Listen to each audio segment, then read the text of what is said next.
నేను ఆకాష్ విషయంలో ఆనందంగా ఉన్నా మరో పక్క భయపడుతున్నానే. ఏమే, ప్రేమికులకు మొదట్లో భయాలు మామూలే, పోను పోను అవే సర్దుకుంటాయి. నువ్వేం వరి అవ్వకు. నేను ప్రేమ విషయం గురించి భయపడటం లేదే.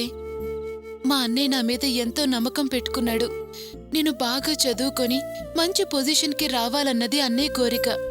అంతేకాదు, నేనిలాంటి ప్రేమ వ్యవహారాల్లో చిక్కుకోనని గొప్ప నమ్మకం. అలాంటిది నేను మా అన్నయ్య వదినలకి చెప్పకుండా ఇలాంటి నిర్ణయం తీసుకున్నాను. ఇంతవరకు ఇలా స్వతంత్రంగా నిర్ణయం తీసుకోలేదు. అది నా జీవితానికి సంబంధించిన పెద్ద నిర్ణయం. మా అన్నయ్యకి చెప్పలేదు. అందుకే భయం వేస్తుంది. ఏంటి నువ్వనేది? మీ వాళ్ళ దగ్గర పర్మిషన్ తీసుకుని ప్రేమిస్తావా ఏంటి? నేను లవ్ చేస్తున్నాను అంటే మీ అన్నయ్యే కాదు, ఏ అన్నయ్య ఒప్పుకోడు. మిగతా వాళ్ల గురించి నాకు తెలియదు గాని మా అన్నయ్య గురించి నాకు బాగా తెలుసు. ఏ పరిస్థితుల్లో నేను ఇలా నిర్ణయం తీసుకోవాల్సి వచ్చిందో ఆయనకు అర్థమయ్యేటట్టు చెప్తే నన్ను అర్థం చేసుకుంటాడు. దీనివల్ల నా చదువుకి ఏ ఆటంకం ఏర్పడదని హామీ ఇచ్చి పర్మిషన్ తీసుకుంటాను. అప్పుడే నేను ప్రశాంతంగా ఉండగలను. మీ అన్నయ్య మీద నీకున్న నమ్మకం నాకు బాగా నచ్చింది. నీ నమ్మకం ఓడిపోదనిపిస్తుంది. ఆల్ ది బెస్టే. Thank you. సరే పద.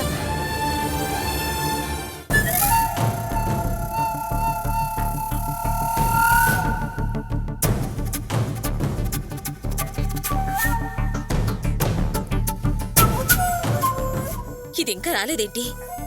పోరు పోరు దీనికి లెక్కలేంతనం ఎక్కువైపోతుంది. అంతా గోపి చేసిన గారాబ్మే.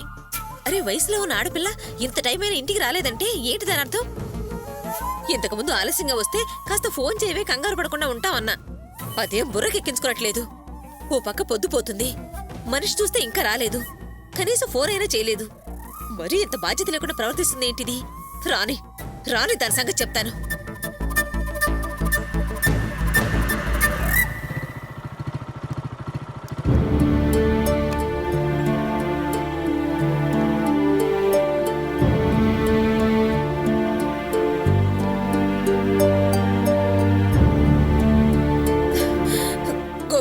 వచ్చావా? రాణి ఇంకా ఇంటికి రాలేదురా. ఏంటి? రాణి ఇంకా ఇంటికి రాలేదా? అవునరా. పొద్దున్నెళ్ళేటప్పుడు లేటుగా వస్తాననేమన్నా చెప్పెళ్ళిందా? ఏమీ చెప్పలేదురా. కనీసం ఫోన్ అయినా చేయొచ్చు కదా. అమ్మా, ఫ్రెండ్స్తో వెళ్ళి ఉంటుందిలే, కంగారు పడకు. ఏమోరా, దాని పద్ధతి నాకేమీ నచ్చట్లేదు. 2-3 రోజుల నుంచి అదో రకంగా ఉంటుంది. నేను దాన్ని ఒక గంట కనిపెడుతూనే ఉన్నాను. నాకు కాస్త భయంగా ఉందిరా. ఏంటమ్మా నువ్వు అనేది? అవును గోపి, ఓ రోజు ఆలస్యంగా వచ్చినప్పుడు ఎక్కడికెళ్ళావే అని నిలదీస్తే అదేదో స్నేహితులతో కలిసి విందుకెళ్ళాము అంటూ ఆ పేరేదో ఇంగ్లీష్లో చెప్పిందిరా. సరే, ఇంకెప్పుడైనా ఆలస్యం అవుతుంది అనిపిస్తే కాస్తంత ఫోన్ చేసి చెప్పవే అన్నాను. సరే అని తలాడించింది. నువ్వు చెప్పు గోపి, ఇలా ఆలస్యంగా వస్తే ఎలారా? ఒరే, నువ్వైనా కాస్త దానికి భయం చెప్పరా. ఏమా, రాణిని అనుమానిస్తున్నావా? లేదురా, దాని వయసు చూసి భయపడుతున్నాను. అత్తయ్య చెప్పేది కరెక్టే. నాకు అనుమానంగానే ఉంది. మొన్నొక రాత్రి మనం అందరం పడుకున్న తర్వాత దొంగతనంగా ఎవరికీ తెలియకూడదని రాణి వచ్చి ఫోన్లో మాట్లాడుతోంది. ఏంటి, ఎలా ఉంది అని అడిగి ఏడుస్తోంది. అర్ధరాత్రిలో ఆ ఆకాష్ని తలుచుకుని ఏడుస్తూ ఫోన్ చేయడం ఎందుకు? అర్చన, ఏంటా మాటలు?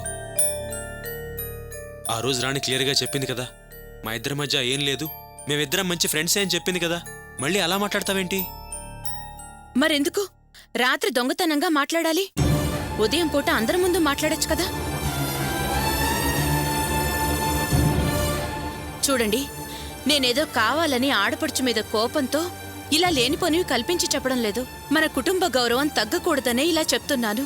అర్చన, నా చెల్లెలు రాణి మీద నాకున్న నమ్మకం నీకు లేకుండా పోయింది. ఒక విషయం మాత్రం నేను ఖచ్చితంగా చెప్పగలను, నా చెల్లెలు మిగతా అమ్మాయిలాగా ప్రేమ షికార్లు అంటూ తిరగదు.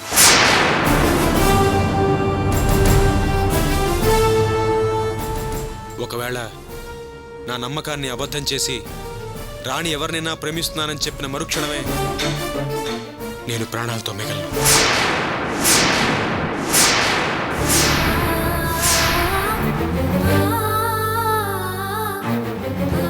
అన్నయ్య, అన్నయ్య ఏమే ఎందుకు ఎంత ఆలస్యమైంది? ఇప్పుడు దాకా ఎక్కడికి వెళ్ళవే? అది అది ఫ్రెండ్స్ తో బయటకు వెళ్ళానమ్మా. స్నేహితులతో తిరగడం పొద్దుపోయి రావడం అసలేంటి కొత్త అలవాటు? మొన్న ఎందుకే లేట్ అయింది అంటే ఫ్రెండ్స్ తో వెళ్ళానన్నావు. మళ్ళీ ఈ రోజు అదే సమాధానం చెప్తున్నావు. అసలు నీ మనసుకు నువ్వేమనుకుంటున్నావే? యువతలు మేము భయపడి చస్తుంటే నీ దారి నువ్వు ఇప్పుడు దాకా బయట తిరిగి వస్తే ఎలాగే? అసలు చెప్పవే, నీ మనసుకు నువ్వేమనుకుంటున్నావు? రాణి, నువ్వు అర్ధరాత్రులు ఆకాష్తో ఫోన్లో మాట్లాడుతున్నావని మీ వదిన అంటోంది. దానికి నీ సమాధానం ఏంటి? చెప్పవే, మీ అన్నయ్య అడుగుతాడుగా, సమాధానం చెప్పు. ఫోన్ చేసిన మాట నిజమే అన్నయ్య. కానీ వదిన అనుకున్నట్టు నాకు ఆకాష్కి ఎలాంటి సంబంధం లేదన్నయ్య. అతనికి యాక్సిడెంట్ అయింది, హాస్పిటల్లో అడ్మిట్ అయి ఉన్నాడు. ఫోన్ చేసి ఎలా ఉన్నావని అడిగాను, అంతే. ఇప్పుడు కూడా ఫ్రెండ్స్తో కలిసి ఆకాష్ని చూసొస్తున్నాను. లేట్ అవడానికి కారణం ఇదే అన్నయ్య.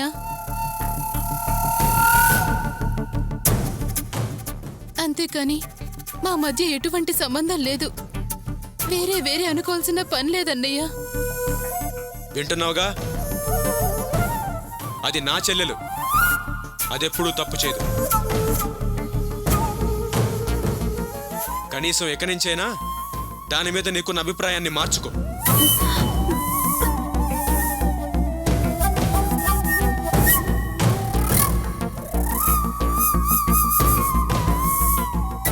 అత్తయ్య, రాణి మీద అభాండాలు వేయాలని నా ఉద్దేశం కాదు. అలా చేశానని మీరు అనుకుంటే నన్ను క్షమించండి.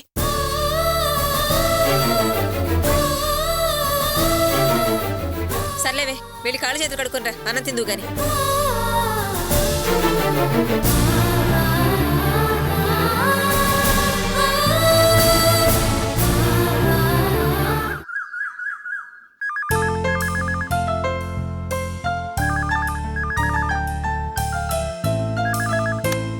హలో రాణి, నేను సుష్మాన్ మాట్లాడుతున్నానే.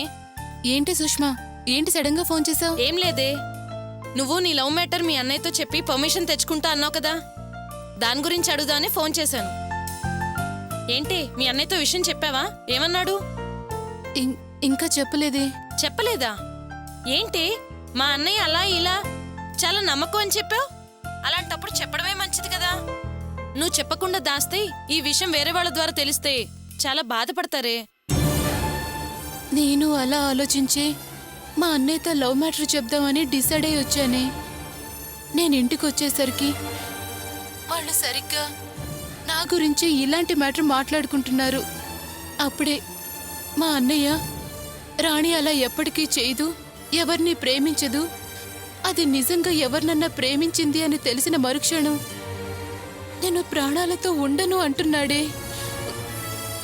అలాంటి పరిస్థితుల్లో నేను ఆకాష్ విషయం ఎలా చెప్పనే? నువ్వే చెప్పు. ఏంటి, మీ అన్నయ్యకి నీ మీద అంత నమ్మకం? మరి ఈ విషయం నువ్వు ఎలా మేనేజ్ చేస్తావే? అదే నాకు అర్థం కావడం లేదే.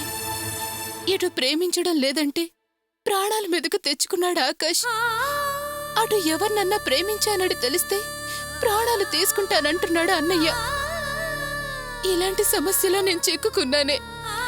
ఏం చేయాలో తెలియడం లేదు. చాలా కన్ఫ్యూజన్ లో ఉన్నానే. నిద్ర కూడా పట్టడం లేదు. సర్లే, విషయం ఏంటా అని యాంగ్జైటీతో ఫోన్ చేశాను. నువ్వేం దిగులు పడకు, అంతా మంచి జరుగుతుంది. నేను తర్వాత కలుస్తానే. సరే, బాయ్.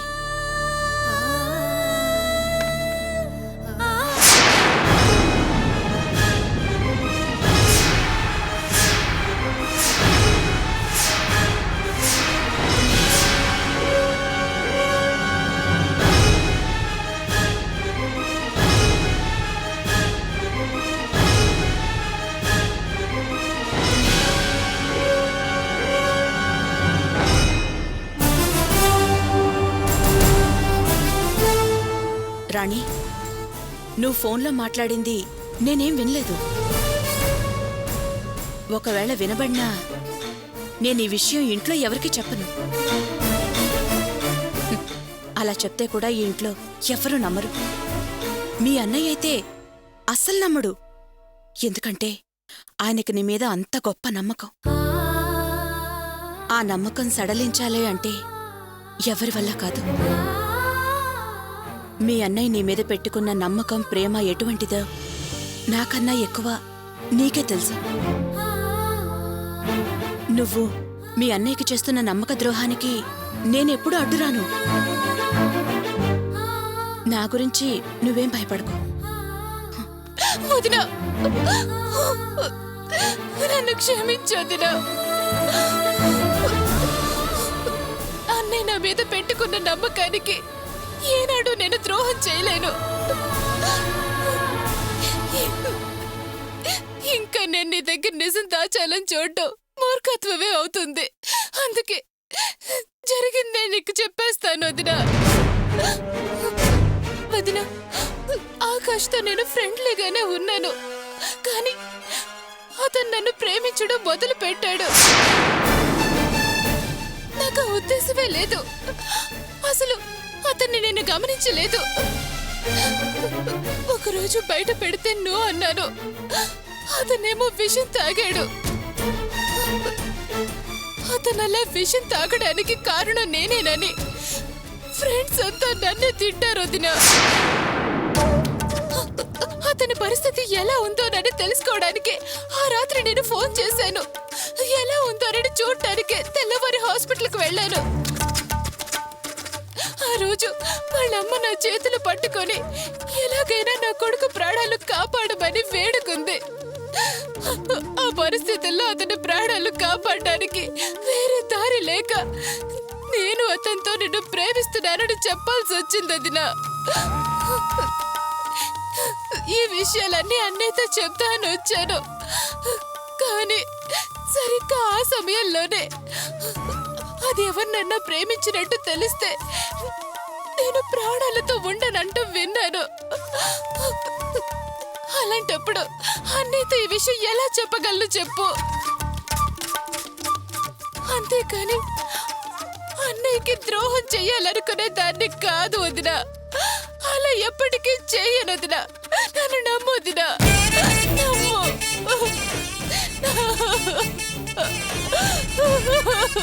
రాణి, అయ్యో ఏడోకు రాణి, చూడు ఏడోకు. ఈ విషయం మీ అన్నయ్యతో మాట్లాడడం కంటే ముందు ఆ ఆకాష్ని కలిసి మాట్లాడాలి. ముందు ఆకాష్తో నేను ఆయన కలవాలని ఫోన్ చేసి చెప్పు. వెళ్ళు.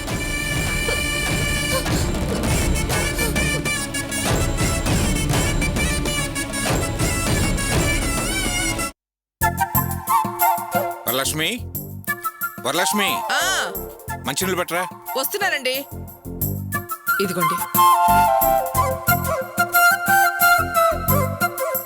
అమ్మా, నేను ఆఫీస్కి వెళ్ళొస్తాను. అలాగే. అత్తయ్య, నేను కూడా ఆఫీస్కి బయలుదేరుతాను. మంచి జయంతి.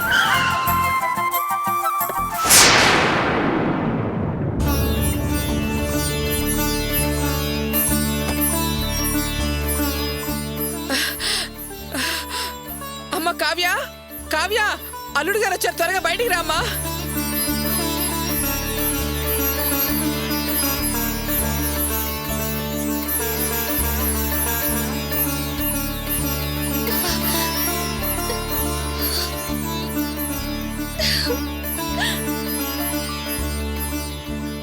అల్లుడు గారు ఇంత తొందరగా మనసు మార్చుకుని వస్తారని ఊహించనన్నా ఊహించలేదు.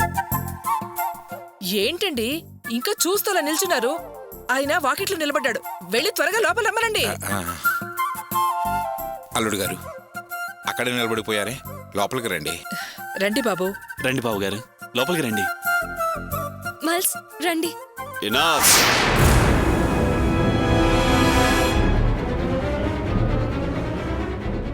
Shawl, come out.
ఏంటి అందరూ నోరు నిలబెట్టుకుని చూస్తున్నారు?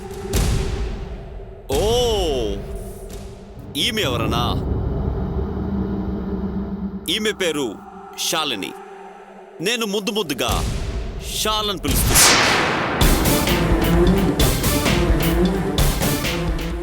She my new personal secretary.